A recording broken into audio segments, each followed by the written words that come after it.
Give me liberty or give me death. A line from a famous speech given by Patrick Henry at the Second Virginia Convention on March 23, 1775. Henry is credited with having swung the balance in convincing the convention to pass a resolution delivering Virginia troops for the Revolutionary War.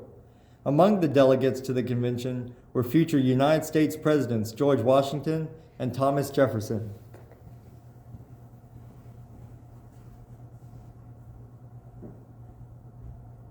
No man thinks more highly than I do of the patriotism as well as abilities of the very worthy gentlemen who have just addressed the House. But different men often see the same subject in different lights, and therefore I hope it will not be thought disrespectful to those gentlemen if, entertaining as I do opinions of a character very opposite to theirs, I shall speak forth my sentiments freely and without reserve. This is no time for ceremony. The question before the House is one of awful moment to this country. For my own part, I consider it as nothing less than a question of freedom or slavery. And in proportion to the magnitude of the subject, ought to be the freedom of debate. It is only in this way that we can hope to arrive at truth and fulfill the great responsibility which we hold to God and our country. Should I keep back my opinions at such a time, through fear of giving offense, I should consider myself as guilty of treason towards my country, and an act of disloyalty towards the majesty of heaven, which I revere above all earthly kings. Mr. President, it is natural to man to indulge in the illusions of hope. We are apt to shut our eyes against a painful truth, and listen to the song of that siren till she transforms us into beasts. Is this the part of wise men, engaged in a great and arduous struggle for liberty? Are we disposed to be of the number of those who, having eyes, see not, and having ears, hear not, the things which so nearly concern their temporal salvation? For my part, whatever anguish of spirit it may cost, I am willing to know the whole truth, and know the worst, and provide for it. I have but one lamp by which my feet are guided, and that is the lamp of experience. I know of no other way of judging of the future but by the past. And judging by the past, I wish to know that there has been in the conduct of the British ministry for the last 10 years to justify those hopes with which gentlemen have been pleased to solace themselves and the House. Is it that insidious smile with which our petition has been lately received? Trust it not, sir. It will prove a snare to your feet. Suffer not yourselves to be betrayed with a kiss. Ask yourselves how this gracious reception of our petition comports with those warlike preparations which cover our waters and darken our lands. Are fleets and armies necessary to the work of love and reconciliation? Have we shown ourselves so unwilling to be reconciled that force must be called in to win back our love? Let us not deceive ourselves, sir. These are the implements of war and subjugation, the last arguments to which kings resort. I ask, gentlemen, sir, what means this martial array, if its purpose be not to force us into submission? Can gentlemen assign any other possible motive for it? Has Great Britain any enemy in this quarter of the world to call for all this accumulation of navies and armies? No, sir, she has none. They are meant for us. They can be meant for no other. They are sent over to bind and rivet up those chains which the British ministry has been forging for so long. And what have we to oppose them? Shall we try argument? Sir, we have been trying that for the last 10 years. Have we anything new to offer upon the subject? Nothing. We have held the subject up in every light of which it is capable.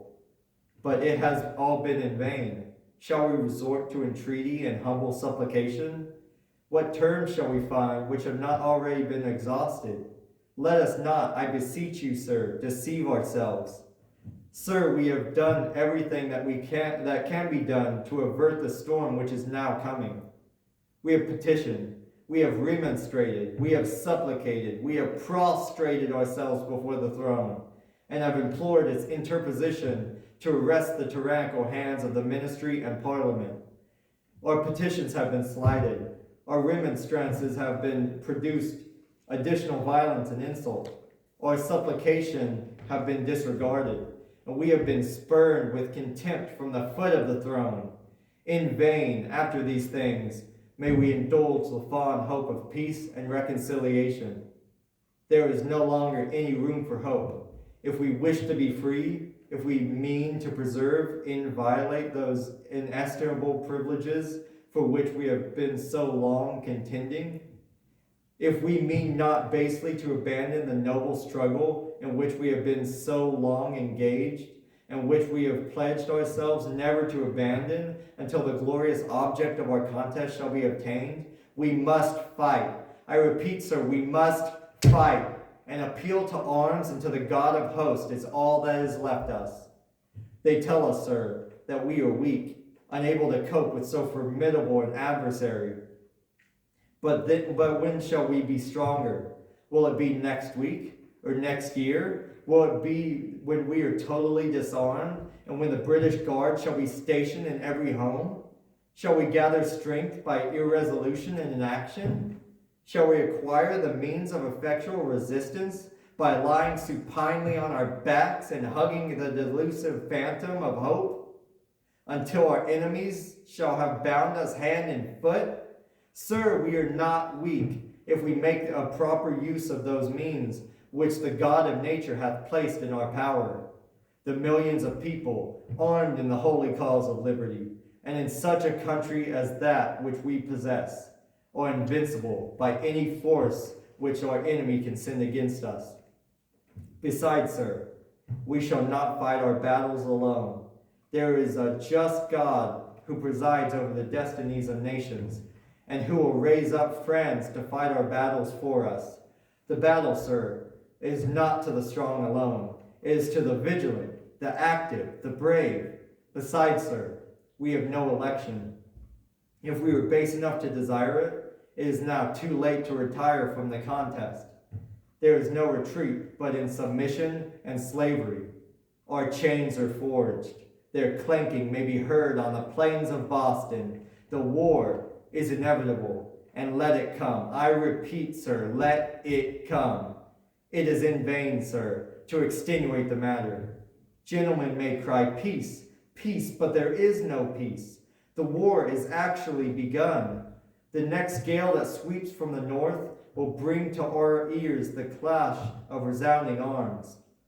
Our brethren are already in the field. Why stand we here idle? What is it that gentlemen wish? What would they have? Is life so dear, or peace so sweet, as to be purchased at the price of chains and slavery? Forbid it, Almighty God! I know not what course others may take, but as for me, give me liberty or give me death.